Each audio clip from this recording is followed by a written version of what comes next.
సుంకేసుల ప్రాజెక్టుపై రాష్ట్ర ప్రభుత్వం అసత్య ప్రచారం చేస్తోందని బీఆర్ఎస్ కార్యనిర్వాహక అధ్యక్షుడు కేటీఆర్ విమర్శించారు. ఆ ప్రాజెక్టుకు పునరుజ్జీవం తెచ్చేది బీఆర్ఎస్ ప్రభుత్వమేనని చెప్పారు.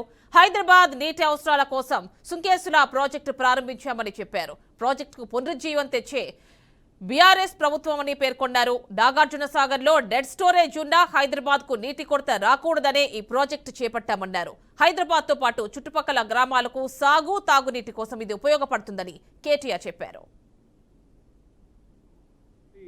ఎందుకు సుంకిశాల ఘటనను బయటికి రాకుండా వారం రోజులు తొక్కిపెట్టింది ఈ విషయం బయటికి చెప్పాలి. ముఖ్యమంత్రి హైదరాబాద్లో ఉన్నాడు ఈ ఘటన జరిగినప్పుడు. He was in Hyderabad, he was in Telangana. కానీ ఘటన జరిగిన తర్వాత కూడా 24 గంటల తర్వాత ముఖ్యమంత్రి గారు బలాదూర్ అని చెప్పి ఆయనతో అమెరికా విమానం ఎక్కి వెళ్ళిపోయాడు. అంటే కనీసం పర్యవేక్షణ లేదు, రిపోర్టు లేదు, చూసింది లేదు. పోనీ అక్కడ ఘటనా స్థలానికి పోవడం కాదు, ఇక్కడన్నా కనీసం రివ్యూ చేశారా? కనీసం ప్రజల దృష్టికి తెచ్చారా? ఇదేనా ఒక ప్రభుత్వం వ్యవహరించాల్సిన తీరు? అందుకే మేము డిమాండ్ చేసేది, మరి మీకు చిత్తశుద్ధి ఉంటే ఈ ప్రభుత్వానికి ఏ ఏజెన్సీ అయితే ఈ పనులు చేస్తూ ఉందో, ఏ ఏజెన్సీ అయితే ఈ పనులు చేస్తుందో వెంటనే ఆ ఏజెన్సీని బ్లాక్ లిస్ట్లో పెట్టండి.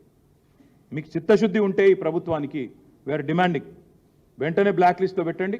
వాళ్ళు మళ్ళీ ఒక వర్క్ కూడా ఈ రాష్ట్రంలో చేయడానికి వీలు లేకుండా ఏ డిపార్ట్మెంట్ అయినా ఇంజనీరింగ్ డిపార్ట్మెంట్ కఠినమైన చర్యలు తీసుకోవాలని చెప్పి మేము డిమాండ్ చేస్తా ఉన్నాం. ఇవాళ ఉప ముఖ్యమంత్రి గారు ఏదో పోతున్నారు సైట్కి అని చెప్పారు. నేను ఉప ముఖ్యమంత్రి గారిని డిమాండ్ చేస్తా ఉన్నా, ఎంతసేపు వేరే వాళ్ళ మీద నిందలు మోపి తప్పించుకుంటామంటే కుదరదు.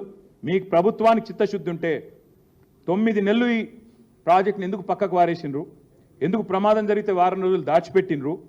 ఎందుకు సోషల్ మీడియా ద్వారా బయటకు వచ్చిన తర్వాత ఎందుకు మీ ప్రభుత్వం ఇవాళ దిద్దుబాటు చర్యల్లో భాగంగా కేసీఆర్ ప్రభుత్వం మీద నిందలేస్తున్నదో చెప్పాలి. నిజంగానే ముఖ్యమంత్రికి ఈయన తెలియకపోతే అది కూడా చెప్తా ఉన్నాను. నిజంగానే ముఖ్యమంత్రికి తెలియదు ఈ రోజు వరకు అనుకుంటే, నిన్నటిదాకా సోషల్ మీడియాలో వచ్చేదాకా అనుకుంటే, మరి ఈయనకు పరిపాలన మీద పట్టుందా? ఆయన డిపార్ట్మెంట్లో తాను పరిపాలిస్తున్న రాష్ట్రంలో ఇంత పెద్ద సంఘటన జరిగితే ముఖ్యమంత్రికి తెలియదు అని కనుక ఉప ముఖ్యమంత్రి చెప్తే అంతకంటే సిగ్గుచేటు ఉంటుందా? ఆలోచించండి. ఒకవేళ తెలిసి కూడా 24 గంటలు సమీక్ష చేయకుండా పట్టించుకోకుండా ముఖ్యమంత్రి విమానం ఎక్కి వెళ్ళిపోయిందంటే అంతకంటే బాధ్యతారాహిత్యం ఉంటుందా అని నేను అడుగుతా ఉన్నాను. ఈ ప్రభుత్వం మరి ఎందుకు సుంకిశాల ఘటనను బయటికి రాకుండా వారం రోజులు తొక్కిపెట్టింది ఈ విషయం బయటికి చెప్పాలి.